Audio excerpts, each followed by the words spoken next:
Assalamualaikum warahmatullahi wabarakatuh. Kami dari kelompok penyaji akan memaparkan materi mengenai gangguan berbahasa afasia.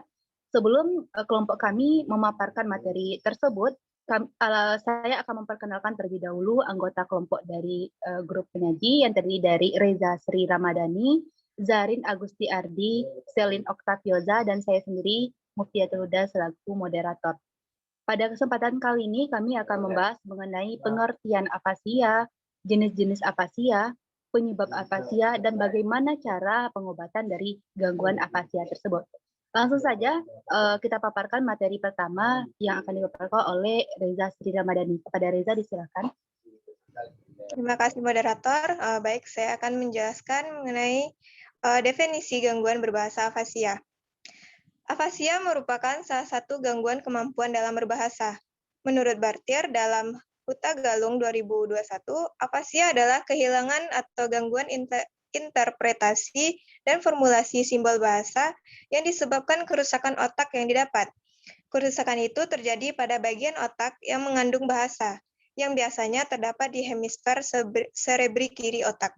Tidak hanya disebabkan karena kerusakan otak, afasia juga bisa terjadi karena adanya stroke, cedera kepala, dan tumor otak. Namun, stroke adalah yang paling sering memicu terjadinya afasia. Saat seseorang mengalami stroke, aliran darah ke otak terhenti dan menyebabkan kematian sel otak, atau kerusakan pada bagian otak yang berfungsi dalam memproses bahasa. Hal ini menyebabkan sekitar 25% sampai 40% penderita stroke menderita afasia.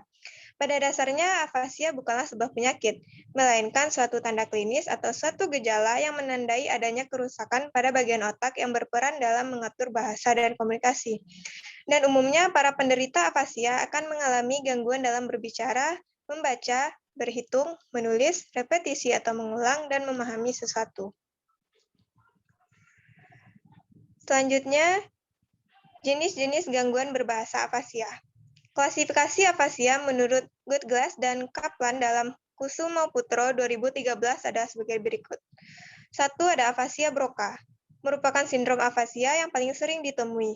Mudah dikenal dengan gejala utama adalah kesulitan dalam bertutur kata. Dalam hal ini, umumnya penderita mengetahui apa yang ingin ia sampaikan kepada orang lain, namun sulit dalam mengungkapkannya. Afasia jenis ini bisa terjadi karena adanya kerusakan otak depan bagian kiri. 2. Afasia Wernicke, merupakan sindrom afasia yang cukup banyak ditemui. Ciri khas afasia Wernicke adalah bicara spontan masih dalam batas normal atau meningkat. Adanya logorea, yaitu berbicara yang terus-menerus sehingga sulit untuk dihentikan. 3. Ada afasia anomik, merupakan sindrom afasia yang paling ringan. Termasuk dalam sindrom afasia tidak terlokalisasikan bersama afasia global, yang punya arti bahwa tipe afasia ini tidak memiliki lokalisasi tertentu. Selanjutnya saya kembalikan kepada moderator. Terima kasih kepada Reza Sri Ramadhani yang telah memaparkan mengenai definisi dari afasia tersebut. Langsung saja ke pemateri yang kedua, yaitu kepada Zarin Agusti Ardi. Kepada Zarin, silakan. Terima kasih kepada moderator. Selanjutnya, saya akan menjelaskan tentang afasia konduksi. Afasia konduksi ini adalah tipe sindrom afasia yang tidak terlalu sering ditemui. Ciri khas afasia konduksi adalah kemampuan modalitas bahasa untuk pengulangan yang buruk. Selanjutnya, afasia transkortikal, sensorik, dan motorik. Afasia jenis ini merupakan afasia yang letak lesi berada di pinggiran area bahasa perivian di hemisfer kiri. Penyebab afasia tipe ini adanya stroke yang mengenai area border zone atau perbatasan antara teritori arterial cerebral media, arteri cerebral anterior, dan posterior. Ciri khas afasia transkortikal motorik adalah kemampuan bicara tidak lancar, terbata-bata, mengulang-ulang, bahkan gagap. pengertian bahasa relatif baik, dan pengulangan terhitung baik sampai normal. Sedangkan afasia transkortikal, sensorik kemampuan bicaranya seringkali terdapat pembicaraan kosong. Pengertian bahasa kurang sekali, dan pengulangan terhitung baik sampai sempurna.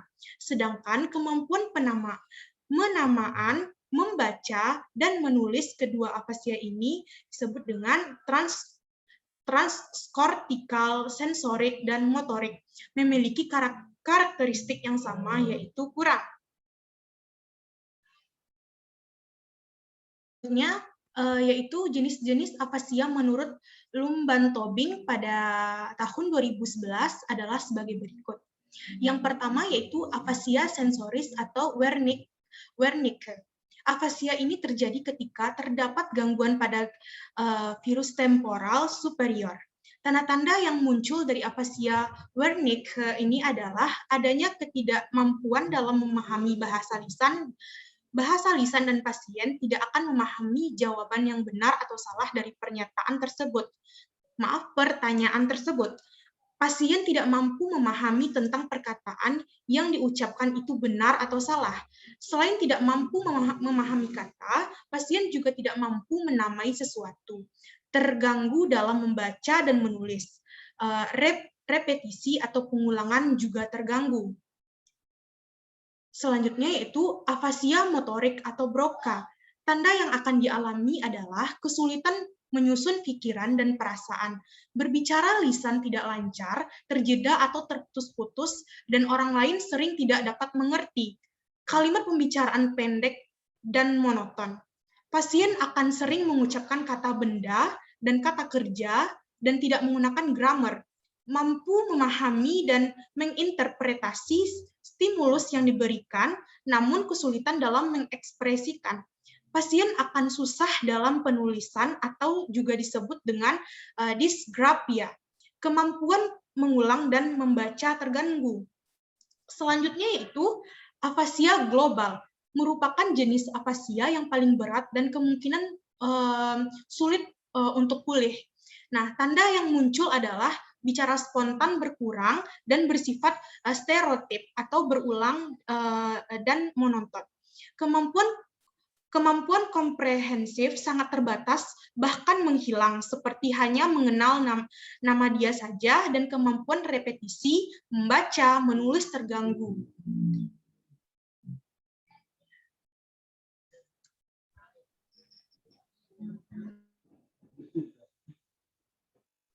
Terima kasih kepada Zarin yang telah memaparkan materi mengenai jenis-jenis afasia.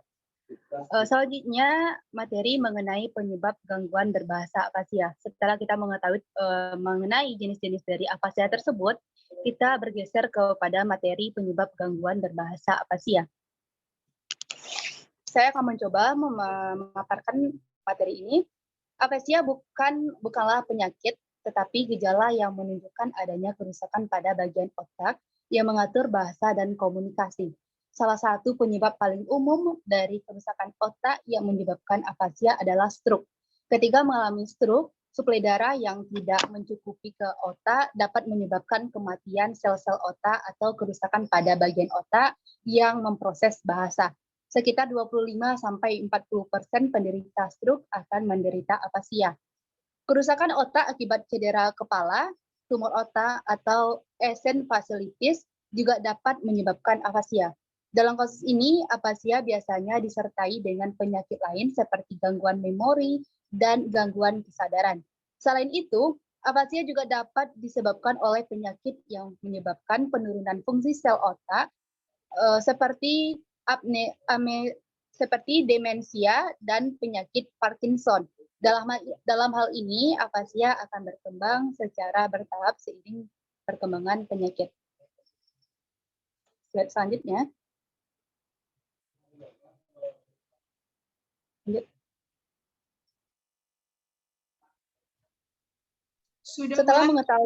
Setelah mengetahui penyebab dari gangguan berbahasa afasia, kita bergeser ke materi cara pengobatan penderita gangguan berbahasa afasia.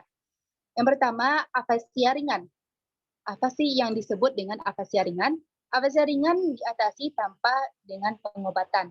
Namun, dalam beberapa kasus terapi bicara dan bahasa yang diperlukan. Selama masa pemulihan, pasien akan berlatih menulis dan membaca dengan suara keras.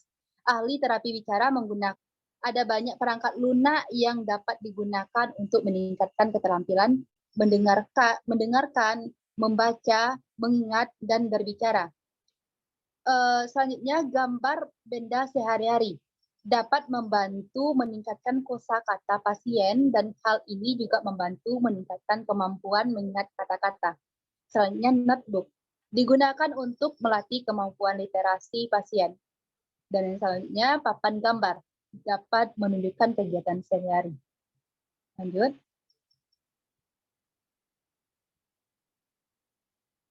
Slide selanjutnya.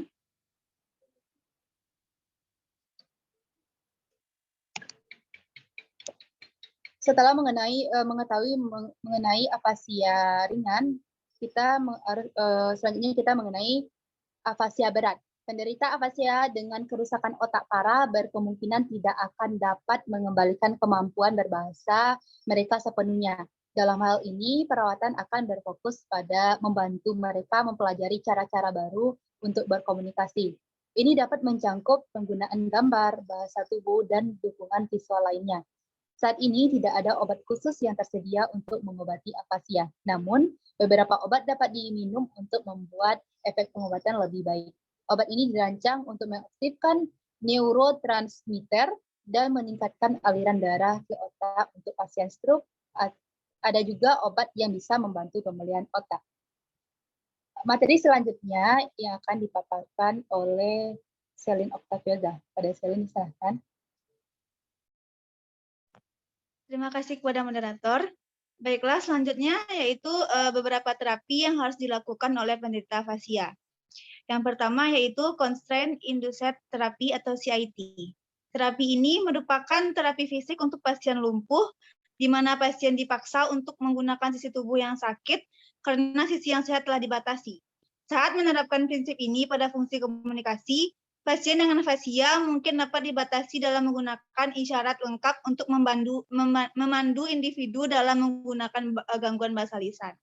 Nah, selanjutnya, Melodic Intonation Therapy atau MIT. Dikembangkan oleh Robert Sparks dari Boston, berdasarkan pengamatan bahwa beberapa pasien dengan afasia bernyanyi lebih baik daripada berbicara. Metode ini merupakan langkah di mana pasien secara artifisial menghasilkan kata-kata melodi. Telah direkomendasikan untuk pasien afasia ekspresif dengan pemahaman yang baik.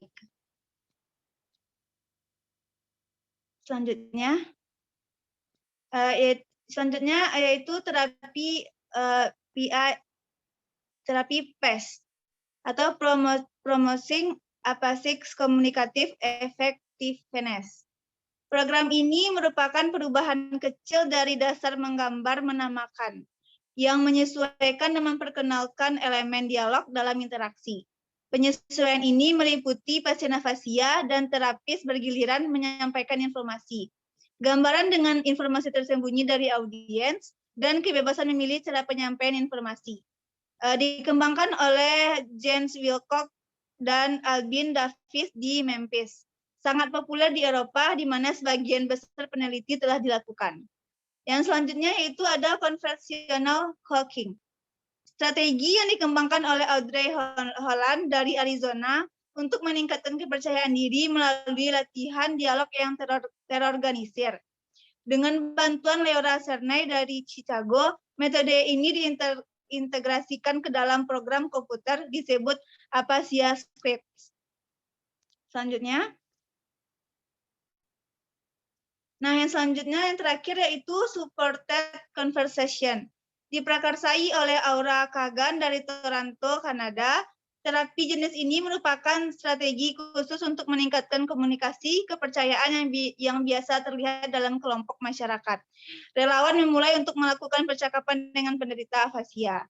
Nah, saya kembalikan kepada moderator. Terima kasih kepada Selin yang telah memaparkan mengenai terapi yang harus dilakukan oleh penderita gangguan afasia. Sekian hasil presentasi kami pada hari ini mengenai mengenai materi gangguan berbahasa afasia. Jika ada salah dan dengar, kami mohon maaf. Kami akhiri dengan wabillahi taufiq wal hidayah. Assalamualaikum warahmatullahi wabarakatuh.